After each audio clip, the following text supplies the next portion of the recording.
د یو جام خبره نه ده، د یو ګوټ خبره نه ده، د یو جام خبره نه ده، د یو ګوټ خبره نه ده. احساس مې لیونی دی، نظرانې د میکدې کړي او جومات ډک شولو د خوبه، سجدې هم دي بې قراره. جومات ډک شولو د خوبه، سجدې هم دي بې قراره. را درومه محتسبه، درو مثال کې به سجدې کړي او دا خاوره خو په وینو مونږه دومره ووینځله، دا خاوره خو په وینو مونږه دومره ووینځله. په کار خو د سیمابه چې زارغونې کعبې کړي. ګرانو مینوالو ستړي ماشي، احترامات نیکې هیلې مې ومنئ په دغه امید چې روغ جوړ او خوشحاله به وئ.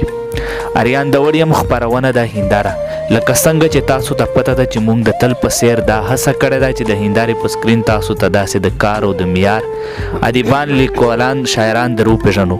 نو نن په دغه لړ کې راغلی یو شمالي وزیرستان میرلی ایسوړي کلي ته، چرته چې خلیل سیماب صاحب ژوند کوي.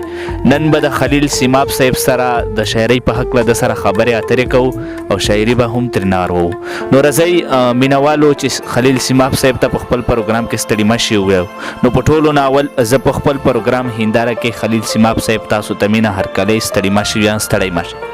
وعلیکم السلام اریان صاحب، ډیره مننه او ډیره شکریه تاسو ادا کوم چې تاسو مونږ ته پیښه راوکړه او د تاسو د میلمستیا توان مونږ نه لرو، خو بس دومره به وایي چې مونږ منندې یو. مننه قربان سیماب صاحب. د پروګرام شروع به د غزل نه کوو، په شروع کې یو غزل در نارووم بیا به مخکې ځو. جی بس د یو غزل زما د راتلونکي کتاب زما چینار چینار جانانه ارشاد دغه حسابو چې اوس ته کمپوز نه تیریږي او د چاپ په انتظار دی. د دې نه یو غزل تاسو ته ارشاد کوم. ارشاد د وس وزرې به وي ماتې چې منزل ته رسم. د وس وزرې به وي ماتې چې منزل ته رسم. رضی به ما ته زنکدن چې ستا اوربل ته رسم. واه زبردست. او شعر دا اریان صاحب، لارې په اوښ کې جوړوم په کاڼو زړونو کې زه. لارې په اوښ کې جوړوم په کاڼو زړونو کې زه. ممکنه نه ده چې د ښکلو زړونو تل ته رسم. پرون یې زه د خپل محفل څه په سلګو ویستم. پرون یې زه د خپل محفل څه په سلګو ویستم. قسمته څنګه به زه بیا دغې محفل ته رسم. او ما ته ازل په خپلو ژندرو کې دلدل یخې. ما ته ازل په خپلو ژندرو کې دلدل یخې. ژونده چې تا راټولوم زه به اجل ته رسم. او بل شعر ده چې دومره خو نه دی خو بس وخره ته یو خنډ یخې دی. دومره خو نه دی خو بس وخره ته یو خنډ یخې دی. ګنې چې څو قدمه اخلمه کابل ته رسم. زبردست. دا بیا اورم دا شعر. دومره خو نه دی خو بس وخره ته یو خنډ یخې دی. ګنې چې څو قدمه اخلمه کابل ته رسم. او دومره دې سوی یمه زه د زمانې ستمه.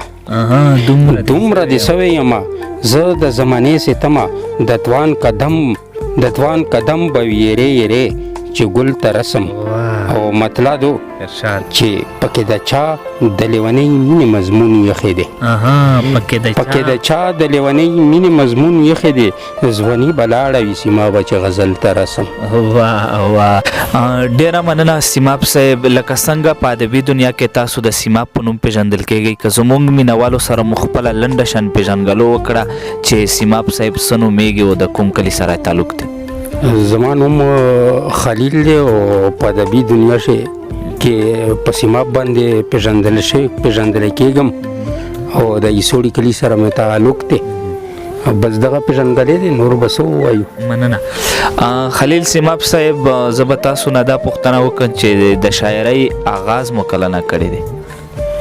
شاعري خو ما عملي شاعري چې کومه شروع کړې ده اول 1988 کې چې دې ټیم کې زما خیال دی چې هغه زما عمر د شاعرۍ سره پوره مناسب نه و.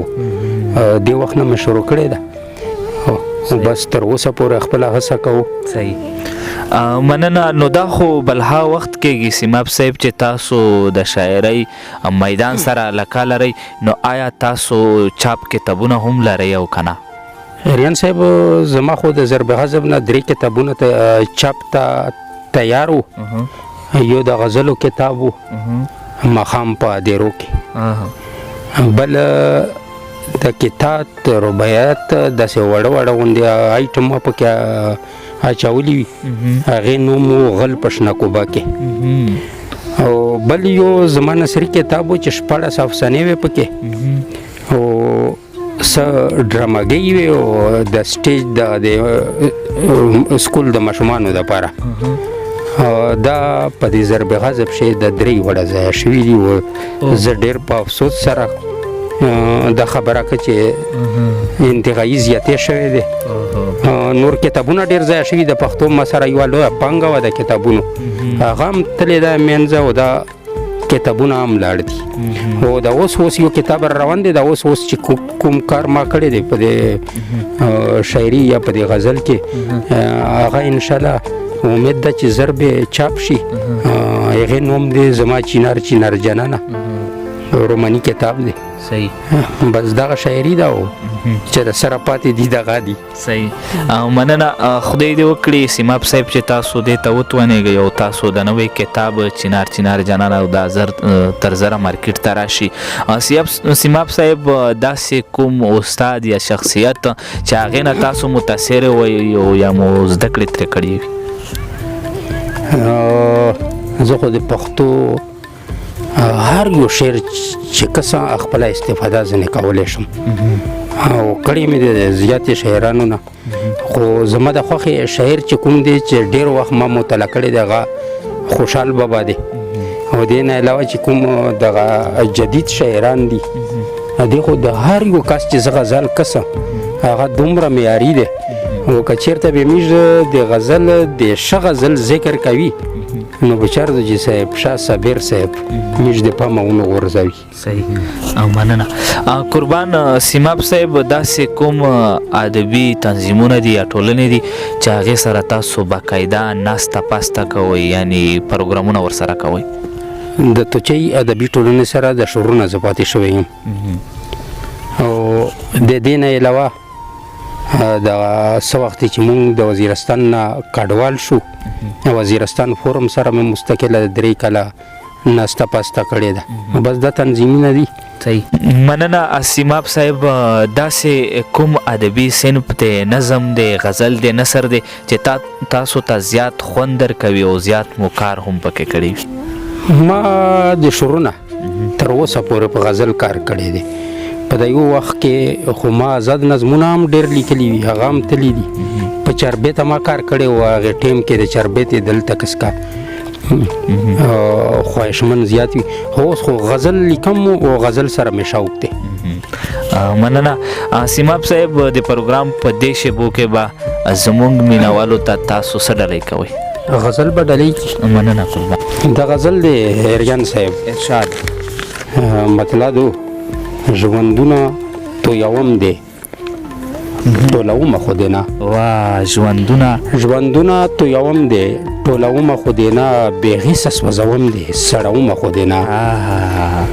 او شعر ده چې څو مې د سینې د هر سینې ته لاړه نه وې، چې څو مې د سینې د هر سینې ته لاړه نه وې، د ژوند سلګۍ وغم دی چوپ کومه خو دې نه. او اوسېږم ارمانه د سکي د مایو جام کې، اوسېږم ارمانه د سکي د مایو جام کې، خمار مستوم دی متومه خو دې نه. اوسېږم ارمانه د سکي د مایو جام کې، خمار مستوم دی متومه خو دې نه. او پټخې پر رازونو کې زما د ژوند قاتله، پټخې پر رازونو کې زما د ژوند قاتله، کماله پټاوم دی ظلومه خو دې نه. او د چا د بېروخۍ او بېغمۍ په سبب زخمه، د چا د بېروخۍ او بېغمۍ په سبب زخمه، لا نوره غوسوم دی رغومه خو دې نه. او ورېږم د سترګو له مخامه تر سغره، ورېږم د سترګو له مخامه تر سغره، بارانه وروم دی ودراومه خو دې نه زبردست او مین دې په بېننګه بې پښتو کړمه زړګیا مین دې په بېننګه بې پښتو کړمه زړګیا په خدای ګزوروم دې نزومه خو دې نه او مطلب چې سیما به د نزونو لاس تې نه راوړي شملې ته سیما به د نزونو لاس تې نه راوړي شملې ته پښتو د یار کوم دې پلار کومه خو دې نه واه زبردست بل به سره چلو بل به بس غزل به دا غزل دا اریان صاحب دې مطلب دی چې للیا پاتې نه دي دلته ستا د پلونو نښې للیا پاتې نه دي دلته ستا د پلونو نښې ځکه مې نه ښکاري په څنډه د ګردونو نښې زبردست او د ستا په روی مې د هر ښکلي احترام کړی دی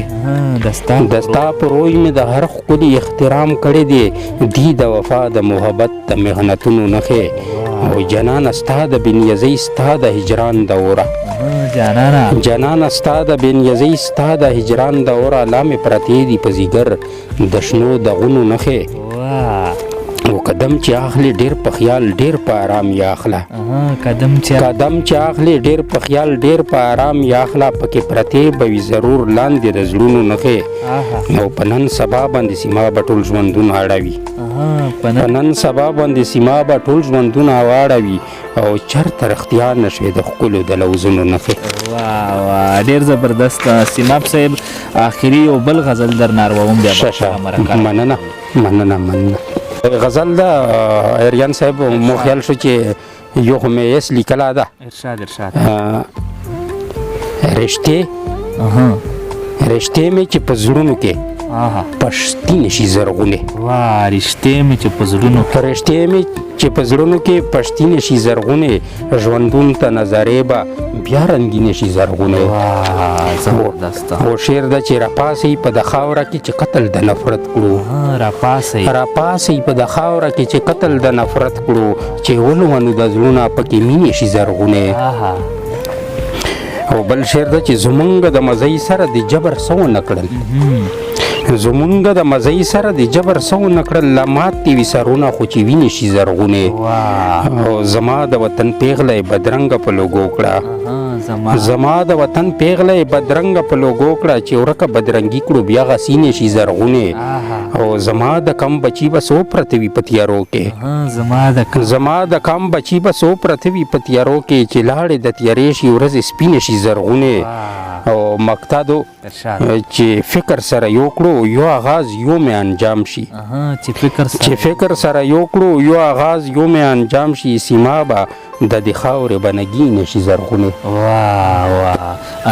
ډیره مننه سیماب صاحب د پروګرام په د اخیری شبو کې با زمونږ مینوالو ته او د ځوان ګل ته تاسو څه پیغام ورکول غواړئ ځوان ګل ته همیشه د پوره د میژه خواهش ته دی نه او توقع مې دو چې چېرته د امن د بدامنۍ طرف ته تر لوړ د کوشش کو نه و د امن طرف کوشش ته کو او د بچیونې او د خپلې ماشومونې په ښه تربیت او تعلیم ورکول پکار دي ځکه چې هغې پیرې پلور نشي کېدی چې د بچي حق نه وي یاده شوه او د بچي اولینی حق دغه ده چې هغې تربیت وشي او ښه تعلیم ورکړل شي قربان ډیره مننه خلیل سیماب صاحب چې مونږ ته خپل قیمتي وخت وایستو په هنداره پروګرام کې مو سره نستې وکړلو ګرانو مینوالو دا و خلیل سیماب صاحب چې د سره مو د شاعرۍ په هکله خبرې اترې وکړې او شاعري مې هم ترې واروله